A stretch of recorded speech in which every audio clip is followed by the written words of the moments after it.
Surah 99. Az-Zalzalah, the earthquake.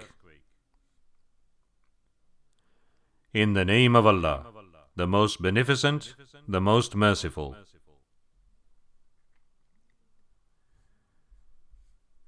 When the earth is shaken with its final earthquake, and when the earth throws out its burdens, and man will say, "What is the matter with it?" That day it will declare its information about all what happened over it of good or evil.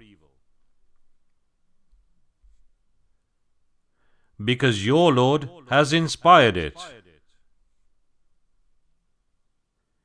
That day mankind will proceed in scattered groups, that they may be shown their deeds.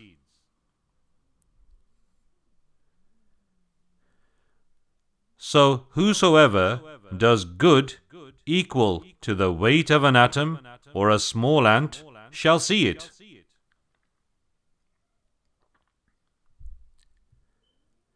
And whosoever does evil equal to the weight of an atom or a small ant shall see it.